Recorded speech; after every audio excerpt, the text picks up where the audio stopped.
Cuanto más investigaba la verdadera Roma, más me daba cuenta de que su poder no residía en las legiones, sino en el silencio que imponían a los vencidos. Si te gustan las historias ocultas, las curiosidades históricas y las verdades que nunca aparecen en los libros, suscríbete al canal ahora. Aquí descubrirás todo lo que Roma intentó borrar. Los legionarios romanos no solo vencían con espadas, vencían con símbolos, y para ellos, una esposa capturada no era solo una mujer, era un mensaje.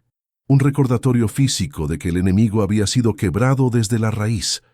En los campamentos militares, justo después de una batalla, los prisioneros eran separados por categorías. Los hombres iban a la fila de los condenados o de los esclavos, pero las mujeres eran conducidas a una tienda especial, de lona roja, conocida entre los legionarios como el pabellón del silencio.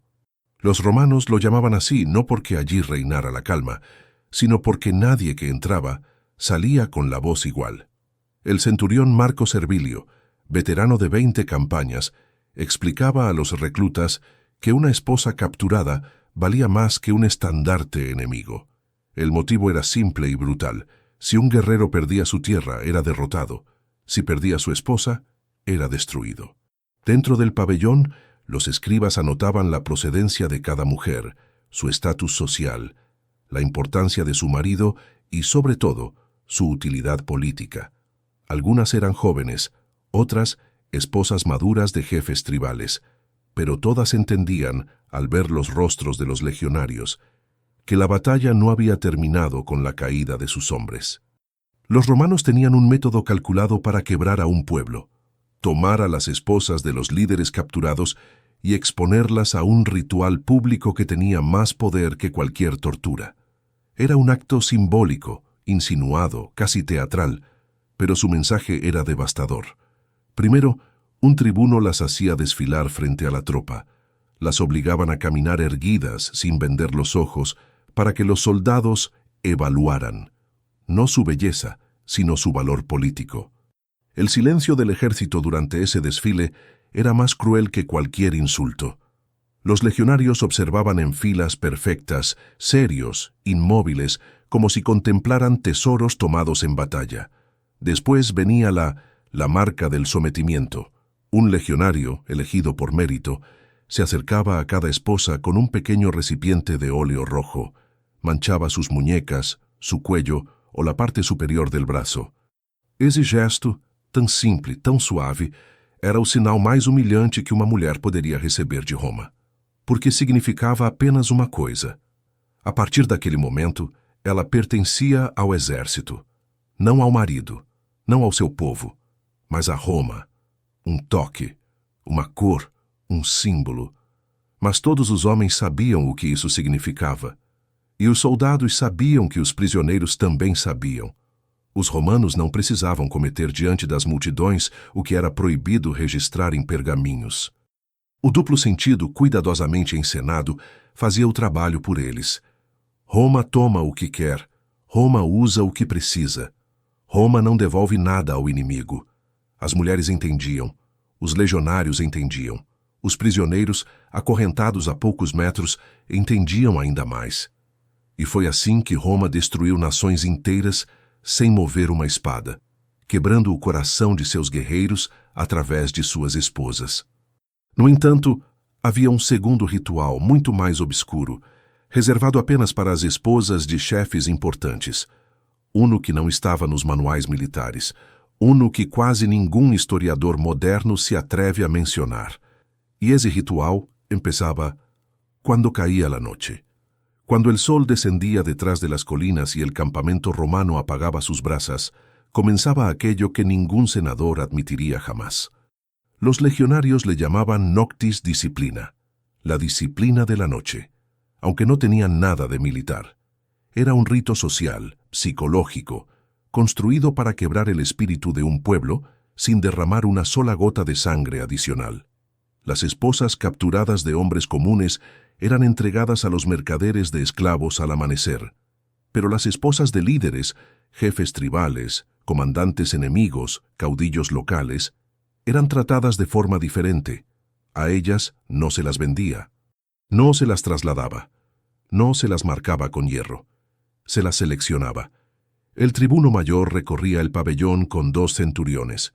No gritaban, no daban órdenes, solo observaban, evaluaban postura, serenidad, resistencia emocional.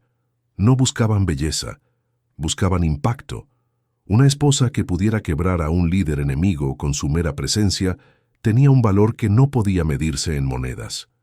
Y era por eso que Roma reservaba para esas mujeres el ritual silencioso del dominio, una ceremonia calculada para destruir a sus maridos, sin tocarlas.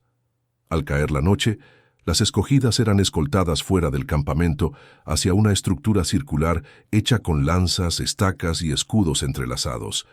No era un templo, no era una cárcel, era algo más perverso, un escenario. Las mujeres eran colocadas en el centro, iluminadas apenas por las antorchas que los legionarios clavaban alrededor. La luz temblorosa deformaba sus sombras, creando figuras altas, alargadas, casi irreales sobre el suelo. La intención era clara, que cualquier prisionero que observara desde lejos creyera estar viendo un espectáculo ritual. Y no era casualidad. Los prisioneros, los hombres capturados, eran llevados discretamente hasta una colina cercana, obligados a observar desde arriba, sin poder acercarse, sin poder intervenir. En ese instante, no importaba o que realmente acontecese dentro do círculo. O impacto viña do que parecía estar acontecendo. Un centurión caminaba alrededor de las esposas seleccionadas con una antorcha en la mano. No decía una palabra. Solo las miraba, una por una, como si calculase algo que solo él comprendía. A veces elevaba la antorcha hacia el cielo.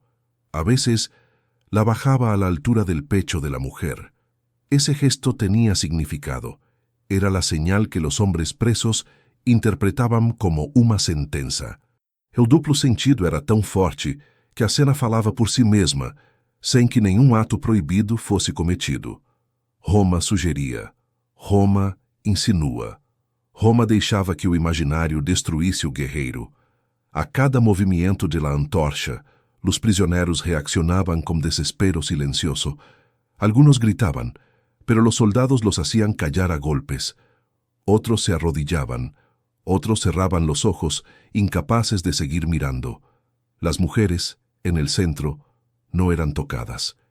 Pero la atmósfera, pesada, ambigua, calculada, convertía cada gesto en una amenaza simbólica. Roma sabía que a destruição mental era más eficaz que cualquier violencia física. Entonces venía la segunda parte del rito, la entrega del brazalete rojo. El tribuno se acercaba a la mujer escogida y ataba en su antebrazo una cinta roja de cuero, tranzada a pelos propios legionarios. No era un adorno, era un mensaje. Esta mujer ya tiene dueño. Y no es su marido. Os prisioneiros compreendiam na mesma hora. A cor vermelha, como a marca dos escravos de guerra, significava apenas uma coisa. Ela agora era símbolo de Roma e símbolo de humilhação. Nada mais precisava acontecer. Nenhum ato ilícito era necessário. O ritual era psicológico e devastador. Quando terminaba, las mujeres eran llevadas de regreso al pabellón. Los prisioneros de vuelta al campo eran deixados com uma ferida invisível e irreversível, porque Roma não precisava tocar para destruir. Bastaba sugerir. Y esa noche, como tantas otras, muchos hombres deseaban haber muerto en batalla antes de ver lo que Roma era capaz de hacer, sin poner una sola mano encima. La mayoría de los pueblos conquistados por Roma nunca entendieron el verdadero objetivo del ritual nocturno.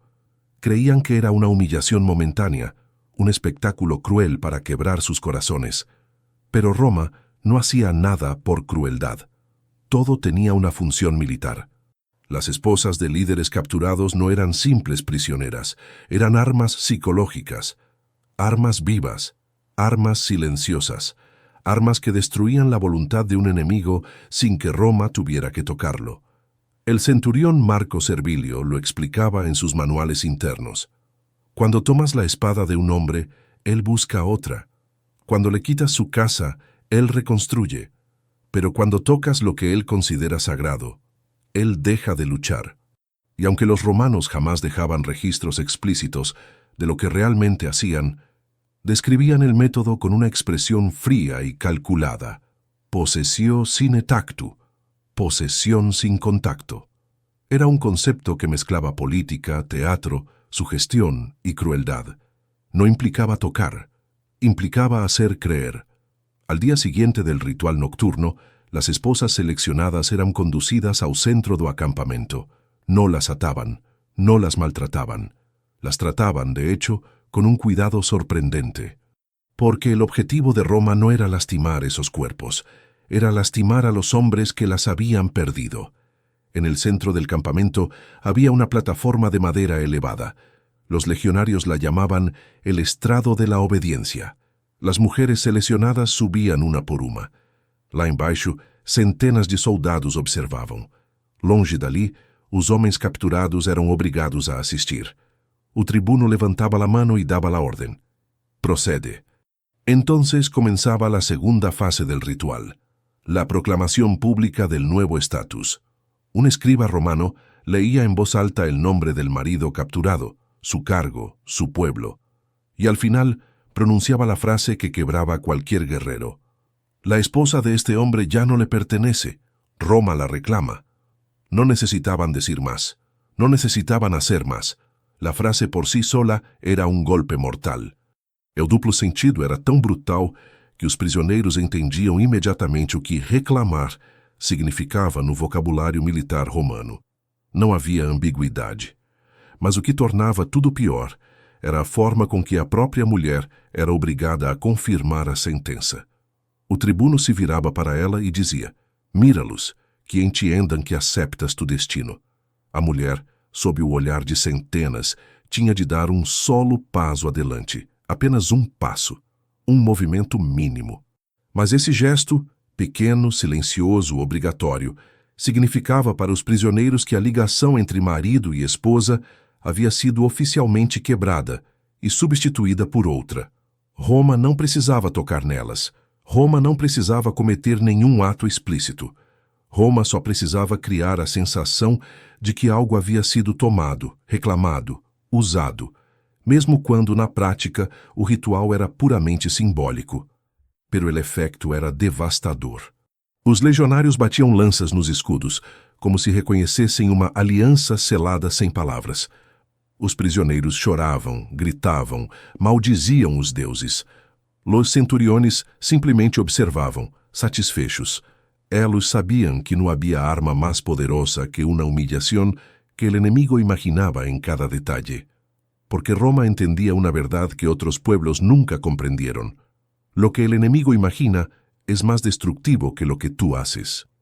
Ese era el verdadero poder de la possessio sine tactu. Pero había un tercer nivel del rito, un nivel reservado para apenas una mujer por campaña, una mujer cuya caída podía destruir una nación entera. Y ese nivel era conocido como la consagración del botín humano. La mayoría de los legionarios nunca presenciaba esta fase. La mayoría de los generales fingía no conocerla, y la mayoría de los historiadores prefería enterrarla en notas al pie. Pero todos en el ejército romano sabían que una campaña solo estaba completa cuando una única mujer, la más valiosa, la más simbólica, era sometida a la ceremonia final. No era violencia física, no era contacto, no era un acto prohibido. Era algo mucho peor: la destrucción total del significado de su existencia anterior. Los romanos la llamaban Sacramentum Praedae Humanae, la consagración del botín humano. La selección ocurría al amanecer. El tribuno mayor recorriendo el pabellón, los centuriones observando en silencio, las esposas capturadas temblando mientras intentaban adivinar quién sería la escogida. El criterio no era belleza, era impacto político y psicológico. La elegida siempre era la esposa de un líder, la esposa de un rey tribal, o de un comandante enemigo, o de un noble que jurara jamás arrodillarse ante Roma. Para essa mulher, a queda do marido não era suficiente. Roma precisava mostrar ao povo inteiro que até aquilo que era considerado sagrado podia ser tomado, e tomado sem tocar. La cerimônia ocorria em um espaço sagrado e improvisado, construído exclusivamente para esse momento, uma arena silenciosa formada por escudos entrelaçados, creando um círculo perfeito. Não havia público, não havia soldados gritando, solo oficiales superiores e escribas. No se trataba de espectáculo, se trataba de registro. En el centro del círculo había un pedestal de piedra. Allí la mujer debía colocarse de pie, con las manos visibles, sin cuerdas ni grilloes. A liberdade aparente era parte da humillação. Uno de los escribas comenzaba a leer su historia, su linaje, su familia, su matrimonio, su importancia política. Cada palabra era cuidadosamente seleccionada para mostrar que Roma conocía cada parte de su vida, y que ningún aspecto de ella estaba fuera del alcance del imperio. Entonces venía el momento clave, la renuncia forzada. Un oficial decía en voz baja: «Pronuncia tu nombre completo, y di que ya no perteneces a tu marido, sino al destino que Roma te impone». A mulher não tinha escolha. No ritual não havia açoites, não havia força. Havia apenas uma exigência: dizer aquilo que quebraria o espírito de seu povo. Ela pronunciava su nombre. Su voz temblaba, y luego debía declarar, palabra por palabra, la frase que destruía a cualquier guerrero que aún soñara con resistir. Roma decide mi destino. Roma me reclama. Roma me redefine. El duplo sentido era brutal. Roma não dizia o que reclamar significava, não especificava nada, não tornava o ato explícito, pero todos sabiam, todos imaginavam. E isso bastava. El escriba anotava cada palavra em tablillas enceradas. Essas tablillas não eram públicas, pero circulaban entre oficiales y mensajeros, se enviaban a territorios enemigos, y cuando llegaban, el impacto era devastador. Roma tomó a la esposa de nuestro líder. Roma la reclama como botín humano. Tan Roma hace lo que quiere con nuestras familias. Nadie necesitaba saber qué había acontecido en la arena. La sombra del ritual bastaba para destruir la resistencia moral de pueblos enteros. Pero la ceremonia tenía un último paso, el más simbólico, el más temido.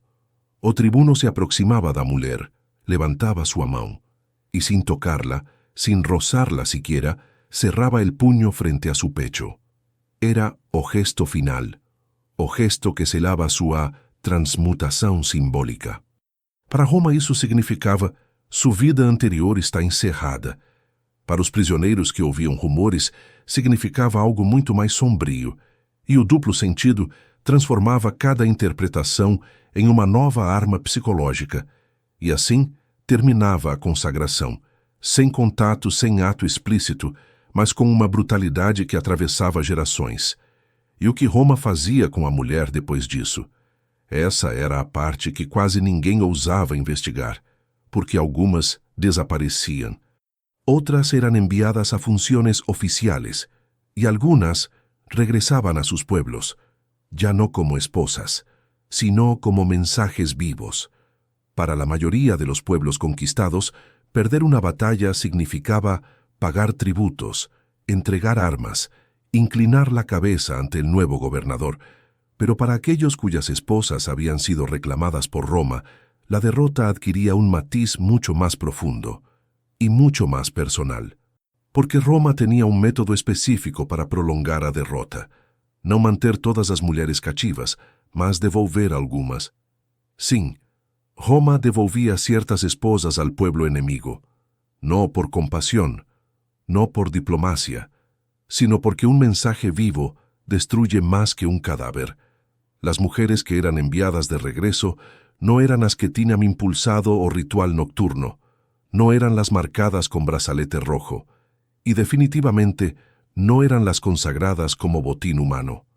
Eram um terceiro grupo, as portadoras del testemunho. Essa função era ainda mais cruel, pois convertia a mulher em uma testemunha ambulante, não do que Roma tinha feito, mas do que supostamente podia ter feito. O duplo sentido era tão calculado que nenhuma dessas mulheres falava o mesmo relato, porque Roma se assegurava de que ela nunca pudesse explicar tudo. El retorno sempre era igual. Uma escolta romana Ladejaba a pocos metros del límite del territorio enemigo. Le entregaban un manto oscuro, un pequeño recipiente de aceite perfumado y una frase que transformaba su vida para siempre. Ve, lo que digas te destruirá, lo que calles destruirá a los demás. Ese era o verdadeiro golpe. Cuando regresaban a su pueblo, no eran recibidas con alegría, eran recibidas con pavor. Los maridos se quebraban al verlas. Las familias dudaban si abrazarlas o temerlas.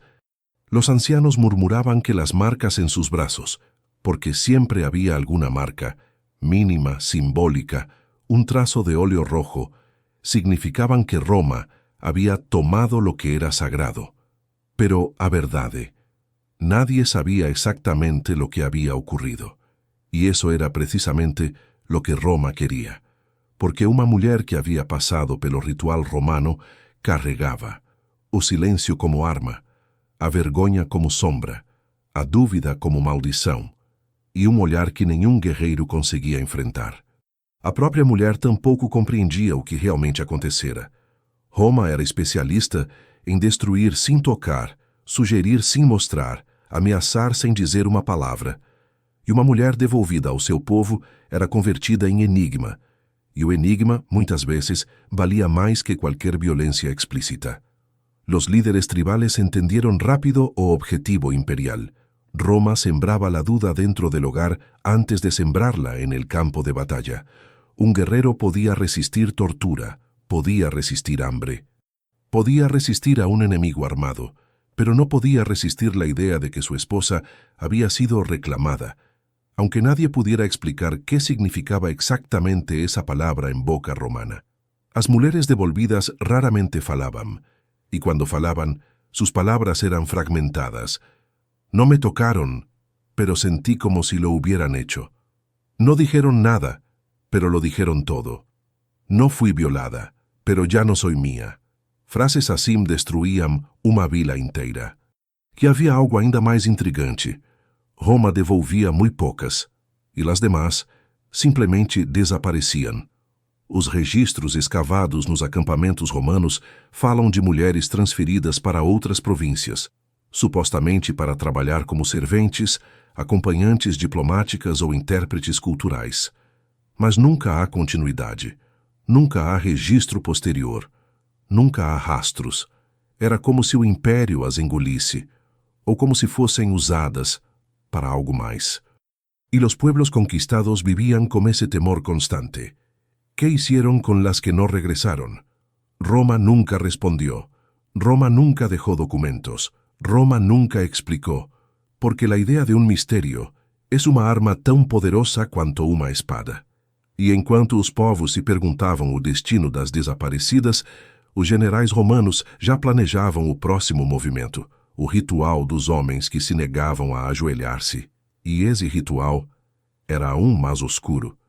Hasta ese punto, Roma había utilizado símbolos, insinuaciones, rituales silenciosos y la devastación psicológica para quebrar a sus enemigos.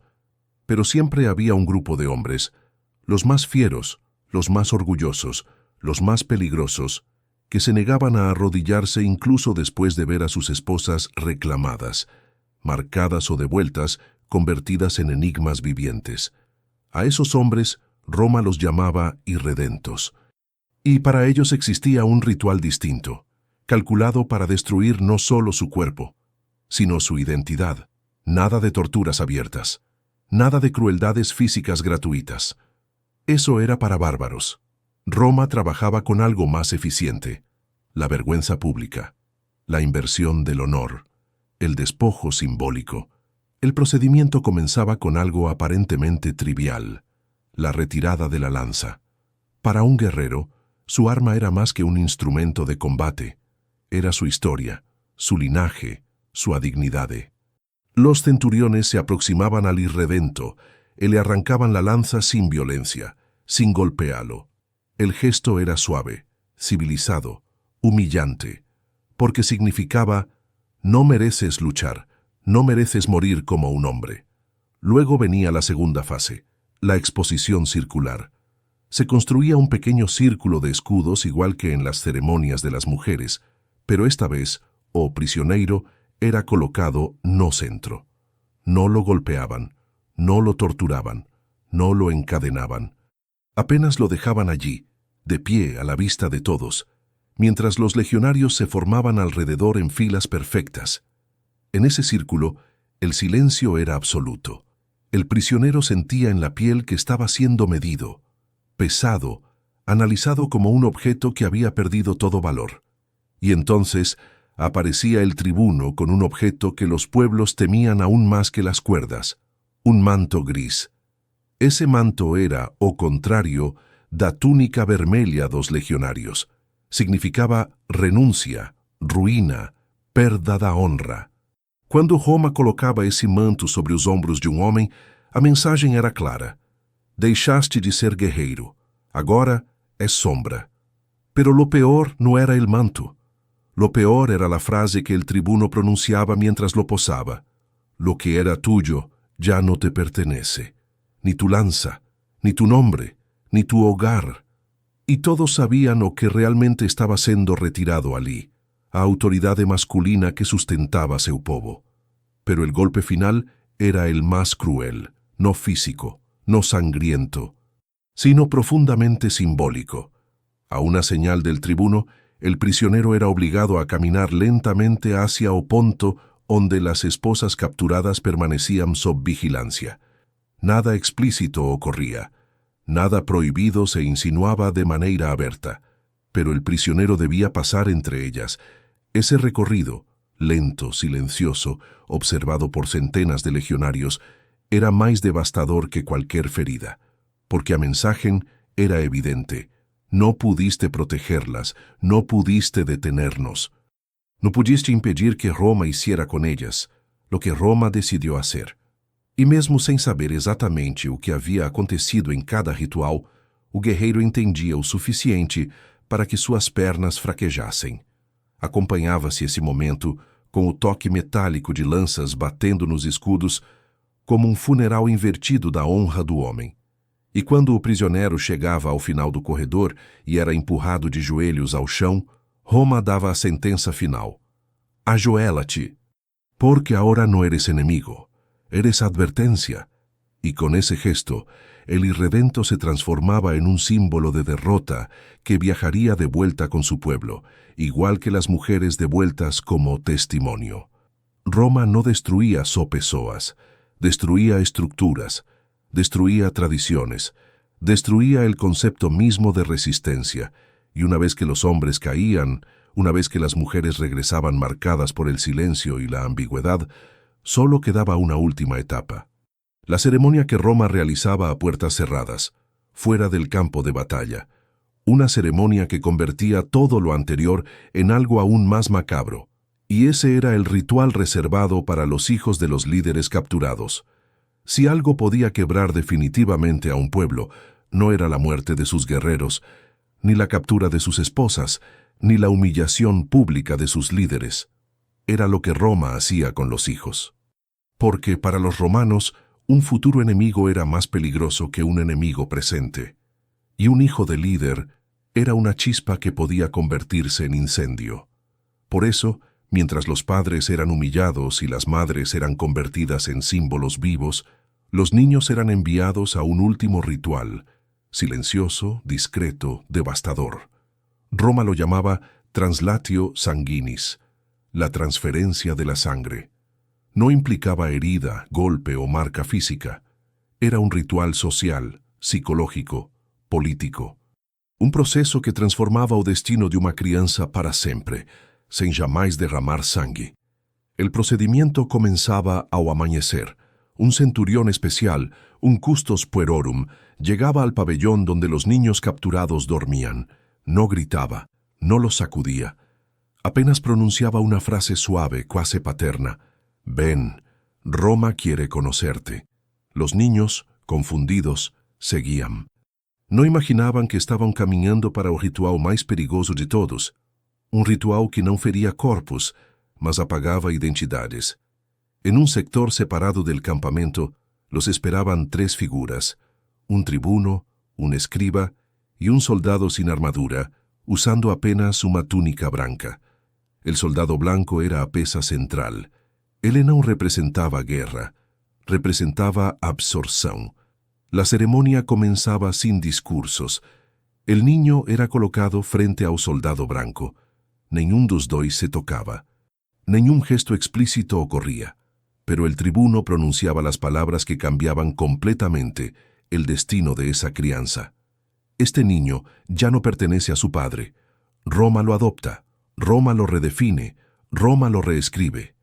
El escriba registraba cada sílaba, porque ese documento, guardado a portas fechadas, era a prova de que una linhagem inteira había sido quebrada. Entonces venía la parte más simbólica.